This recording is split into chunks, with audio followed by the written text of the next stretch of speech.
যোগান দেয়। আমাদের শান শওকত ফুটানি, আমাদের যে সাদ্দাদের বেহেস্ত, সেগুলো হাসিনা যে বানিয়েছেন, হাসিনা এবং গং, তার উপর ভিত্তি করেই বানানো। এই পুরো বাংলাদেশে এই যে বেইমানির যে ইতিহাসটা, এই বেইমানির ইতিহাসটা কী কারণে হচ্ছে?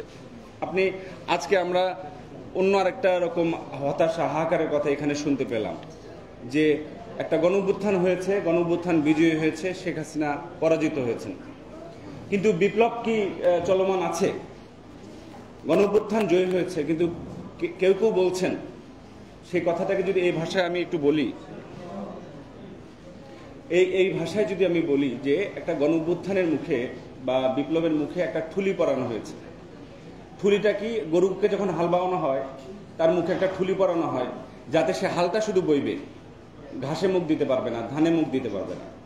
তো আমরা জনগণ, তারা ক্ষমতা পরিবর্তনে ব্যবহৃত হব, আপনারা ব্যবহৃত হবেন, শহীদ হবেন আপনারা, কিন্তু তাদের হিস্সাটা বাস্তবায়িত হবে না কেন? সেইখানে কেন একটা প্রশ্ন উঠবে, অভিযোগ উঠবে যে আবার কি আমরা প্রতারিত হতে যাচ্ছে কিনা? এ কথাটাকে ক্ষোভ থেকে, হতাশা থেকে বলতে পারেন, কিন্তু জিনিসটার অন্য একটা দিকও আছে। আজকে যে ফ্যাসিবাদের যে মাথাটা চলে গেছে, সে ভারতে আশ্রয় নিয়ে আছে, সেখান থেকে তার খেলাধুলা, কাজকারবার, গুজব যা যা করার করছে। এই হুমকি যদি না থাকতো, এবং তার যে রেখে যাওয়া লোকজন, সংগঠন, এবং তাদের যে হাতে যে পরিমাণ অস্ত্র এবং টাকা পয়সা এখনো রয়ে গেছে, এগুলো যদি না থাকতো, তাহলে কিন্তু সরকার অনেক বড় বড় কর্মসূচি হাতে নিতে পারত, সরকার অনেক মৌলিক সংস্কারগুলো করতে পারত। তাহলে দাঁড়াচ্ছে যে ফ্যাসিবাদ এখনো আমাদের সামনে, আমাদের পিছনে একটা ভীতি, একটা আতঙ্ক জারি রেখেছে, একটা পরিস্থিতি তৈরি করে রেখেছে। আপনারা দেখেন, একের পর এক দাবি দেওয়া, একের পর এক হচ্ছে এমন এমন কর্মসূচি যেগুলো ঠিক এই সময় হবার কথা না। পরে দেখা যাচ্ছে যে তার পেছনে ষড়যন্ত্র ছিল। দেখা যাচ্ছে ছাত্রলীগের ছেলেরা, তারা হচ্ছে যুবলীগের ছেলেরা, তারা অটোরিকশা ব্যাটারি আন্দোলনটা তারা করছে, তারা অস্থিতিশীলতা তৈরি করছে, তারা আনসারের ছদ্মবেশে আসছে, এখন তারা ভারতীয় মিডিয়ার গুজবের মধ্য দিয়ে আসছে। তাহলে আপনার ষড়যন্ত্র, আপনার ঘুষ দিয়ে লোকানা এবং ভারতীয় মিডিয়ার মাধ্যমে, মিথ্যাচারের মাধ্যমে আপনাকে টিকে থাকতে হচ্ছে। এইরকম পরিস্থিতি যখন থাকে, তখন কিন্তু একটা সরকার খুব দৃঢ় পদক্ষেপে, মানে তার যে নতুন নতুন ফ্রন্ট সে খুলতে পারে না। সে তখন নতুন ফ্রন্ট খুলতে, ধরা যাক এই দেশের লুটেরা ব্যবসায়ী শ্রেণীদের বিরুদ্ধে নতুন ফ্রন্ট খুলতে তার একটা চিন্তা হবে যে আমি ঘর সামলাবো না আমি আগে ওদেরকে ঠিক করব। তো এই বাস্তবতার বিরুদ্ধে আমরা কিভাবে লড়াই করব? আমরা যখনই সংগঠিত থাকে, আমরা অনেক কিছু চাচ্ছি, আমরা পাচ্ছি না কেন? কারণ আমাদের হাতে সংগঠন নাই। সংগঠন যাদের হাতে, বড় সংগঠন যাদের হাতে, টাকা যাদের হাতে, তারা কতদূর র্যাডিক্যাল সংস্কার করবে সেটা তো আপনারা অতীতেও দেখেছেন, এই আমলেও দেখেছেন যে সংস্কার এখন নয়, আগে নির্বাচন, পরে সংস্কার, বা সংস্কারের পরে নির্বাচন, দুইটাই কিন্তু স্পষ্ট হচ্ছে না। ফলে জনগণের সংগঠন যদি না থাকে, আমরা সুন্দর সুন্দর ভালো ভালো দাবি দেওয়া করব, কিন্তু আপনাদের যার যার জায়গায় যদি আপনার সাথে হাজার হাজার লোক না থাকে, হাজার হাজার লোককে আপনি আনতে না পারেন, তাহলে তো এই কাজগুলো সরকারের একার পক্ষে করা সম্ভব না। মানে এই সরকারটা হচ্ছে এরকম যে এটা হচ্ছে আপনি একে যেদিকে ঠেলবেন, আপনার ঠেলার জোর যত বাড়বে সরকার সেদিকে যাবে। আজকে যদি জনগণ সরকারের পেছনে তীব্রভাবে দাঁড়িয়ে পড়ে এবং তাদের দাবি দেওয়া নিয়ে দাঁড়িয়ে পড়ে, তাহলে সরকার বাধ্য হবে ওটা করতে, এবং সরকারের ভিতরে যারা সেটা করতে চান তাদের হাত শক্তিশালী হবে। ফলে এখানে আমরা কেউ তো দলীয় প্রতিনিধি হিসেবে সরকারের বিভিন্ন অবস্থানে আসেন নাই, ফলে তারা কিন্তু ব্যক্তি হিসেবে কাজ করছে। এই ব্যক্তিরা চেষ্টা করছেন জনগণের হয়ে কিছু কাজ করতে, ভুলভ্রান্তি নিশ্চয়ই হচ্ছে, কিন্তু সেটা সামাল দেওয়ার জন্য উপযুক্ত সংগঠন আমাদের এই মুহূর্তে দরকার। আমি একটা ছোট্ট গল্প বলে শেষ করে যাচ্ছি, এখানে আলোচনা বড় করার সুযোগ নাই। সেটা হচ্ছে 47 সালে এরকম একটা পরিস্থিতি তৈরি হয়েছিল, যখন ভারত ভাঙলো, দুইটা রাষ্ট্র হলো। তখন ওই পার থেকে ভারতীয়রা রেগুলার হচ্ছে, এখন তো তখন তো মিডিয়া ছিল না, এরকম ফেসবুক, এরকম গুজব ছড়ানোর সুযোগ ছিল না, তারা দিনরাত মাইক বাজায় হচ্ছে এই পারের মানে লোকজনদের, পূর্ব বাংলার লোকজনদের গালিগালাজ করতো এবং বলতো আমরা তোমাদের দখল করতে আসবো। তো একটা স্কুল মাস্টার, সে কিচ্ছু না করে, তার একটা সাইকেল ছিল, সে সাইকেল নিয়ে সে প্রতিদিন সীমান্তের একটার পর একটা গ্রাম যাচ্ছে, একটার পর একটা গ্রাম যাচ্ছে, একটার পর একটা গ্রাম যাচ্ছে, এবং জনগণকে বলছে যে আমাদের এই ভারত আমাদের দখল করতে আসবে, আমাদেরকে এটা ঠেকিয়ে দিতে হবে, আমাদেরই হাতে ঠেকিয়ে দিতে হবে, আমাদের সেনাবাহিনী নাই, পুলিশ নাই, আমাদেরই ঠেকিয়ে দিতে হবে। এবং সে একটা চ্যালেঞ্জ জানালো একদিন পাল্টা। এইসব তার সমস্ত একটা লোক প্রচার শেষ করার পর একদিন সে একটা মাইক নিয়ে এসে বলল যে আমি চ্যালেঞ্জ দিলাম, তোমরা যেদিন আসবে সেদিন আমরা মোকাবেলা করব।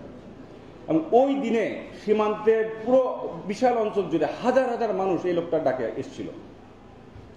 এই লোকটার নিষ্ঠা ছিল, এই লোকটার ভালোবাসা ছিল, এবং এই লোকটা ঘরের খেয়ে বনের মোষ তাড়াতে পারত।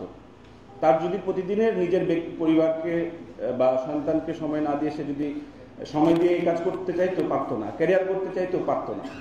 আজকে আমাদের দেশে এই ধরনের মানুষের অভাব হচ্ছে এই কারণে যে আমরা ওরকম ডাকের লোক পাচ্ছি না যে নিজের স্বার্থে না দেশের স্বার্থে কাজটা করবে।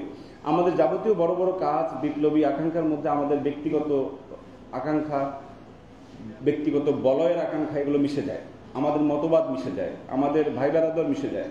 যে কারণে দক্ষিণ কোরিয়ায় দেখেন তারা সংস্কার করতে পেরেছে 60-এর দশকে। তারা হচ্ছে 78 সালে আমাদের দেশে তারা এসছে, 68 সালের দিকে 69 সালের দিকে এসছে পাকিস্তান আমলে, যে তখন আইয়ুব খানের ইন্ডাস্ট্রিয়ালাইজেশন হচ্ছে। তারা আসছে ইন্ডাস্ট্রি কিভাবে বানায় এটা শিখতে। তার 10 বছর পর তাদের ইন্ডাস্ট্রিয়ালাইজেশন কিন্তু হয়ে গেছে, আমাদেরটা হয়নি।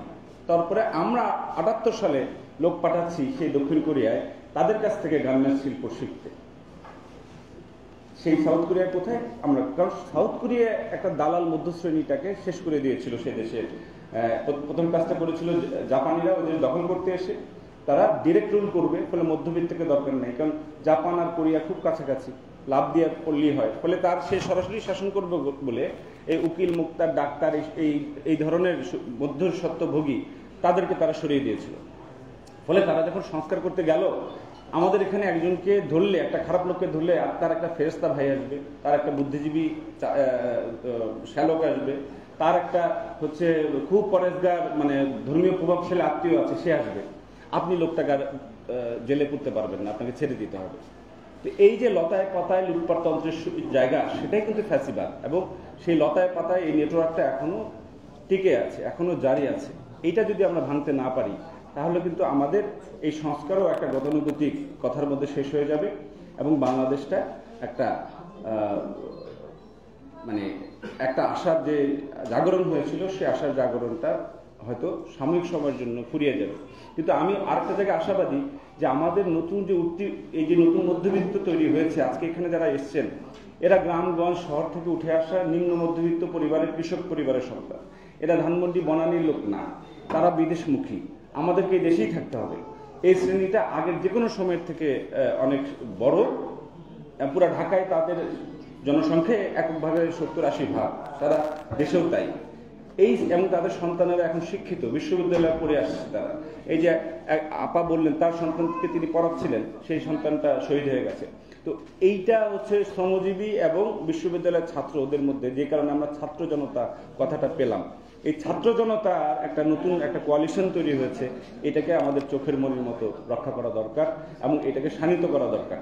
এই শানিত করার উপরই, সাহসের উপরই, এবং যে বলেছে যে ঠুলিটা, অভ্যুত্থানের মুখে যে ঠুলি, সেটাকে খুলে ফেলে এটাকে চলমান রাখার উপরে কিন্তু বাংলাদেশের ভবিষ্যৎ। বাংলাদেশের ভবিষ্যৎ আন্তর্জাতিকভাবে উজ্জ্বল, কারণ আমরা গোটা পৃথিবীর মধ্যে সবচেয়ে বড় গণতন্ত্রের লড়াইটা এখানে লড়ছি। গোটা পৃথিবীতে ট্রাম্প, পুতিন, শি জিনপিং, মোদিরা জয় জয়কার। লন্ডনেও, ব্রিটেনেও যে শাসক, তাকেও গণতান্ত্রিক বলা যাবে না। এবং সেসব দেশের জনগণ ডানপন্থার দিকে ঝুঁকছে, ফ্যাসিবাদের দিকে ঝুঁকছে, জার্মানিতে, ইউরোপে।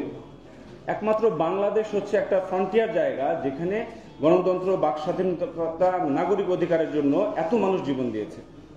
পশ্চিমা দুনিয়ার একমাত্র বিজ্ঞাপন হচ্ছে বাংলাদেশ। তারা যদি কোনো গণতন্ত্রের বিজ্ঞাপন প্রচার করতে চায়, সেটা প্রচার করতে হবে বাংলাদেশকে দেখিয়ে যে গণতন্ত্রের লড়াইটা বাংলাদেশ করছে। সুতরাং বাংলাদেশের গণতন্ত্র যদি টিকে থাকে, জয়ী হয় এবং একটা গণতান্ত্রিক সরকার ব্যবস্থা আমরা পাই, এটা গোটা পৃথিবীর আশা। আর বাংলাদেশ যদি পরাজিত হয়, পৃথিবীতে উন্নয়নশীল কোনো দেশ এইভাবে কিন্তু গণতন্ত্রের জন্য আর লড়াই করার সাহস পাবে না। ফলে একদিকে মোদির ভারত যে ফ্যাসিস্ট এবং তার যে শিষ্য শেখ হাসিনা, তারা, আরেকদিকে মুক্ত দুনিয়া, এবং সেই মুক্ত দুনিয়ার প্রতিনিধি হিসেবেই বাংলাদেশের এই লড়াই। ফলে আজকে আপনি গ্রামগঞ্জ শহর যেখানে আছি, আমরা যাতে বুঝতে পারি যে আমরা আসলে একটা বৈশ্বিক লড়াইটা লড়ছি, শুধু জাতীয় লড়াই লড়ছি না, এর গুরুত্ব বৈশ্বিক, এর প্রভাবটা, ঢেউটা গোটা বিশ্বেই পড়ছে। সেটা আমরা দেখেছিলাম জুলাই আগস্টে, যখন সারা বিশ্বের ছাত্র বুদ্ধিজীবী তরুণেরা আমাদের পক্ষে দাঁড়িয়েছিল। আবার যদি আক্রমণ আসে, আবার কিন্তু সেই জাতীয় আন্তর্জাতিক জোট দাঁড়িয়ে যাবে। ওই জোটটা এখনো চলমান, এবং এই ধরনের সভা, এই ধরনের আয়োজন অনুষ্ঠান নিজ এলাকায় আপনারা যত করতে পারবেন, শুধু ঢাকায় না, বুদ্ধিজীবীদের নিয়ে না, নিজেদের মধ্যে যত করতে পারবেন, নিজের ভাই বেরাদরদের নিয়ে যত করতে পারবেন। লুটেরারা তো তাদের পরিবার নিয়ে, ভাই বেরাদর নিয়ে রেগুলার সভা সমিতি হোটেলে বিদেশে করছে। আপনার এলাকা আপনার যত করতে পারবেন, আমাদেরকে যত সেখানে নিয়ে যেতে পারবেন, বা আমাদের ছাড়াও যত সেই কাজগুলো করতে পারবেন, সেটাই বাংলাদেশের আসলে সত্যিকার আশা। সেই জায়গায় আপনাদেরকে অভিবাদন, ধন্যবাদ, শুভেচ্ছা।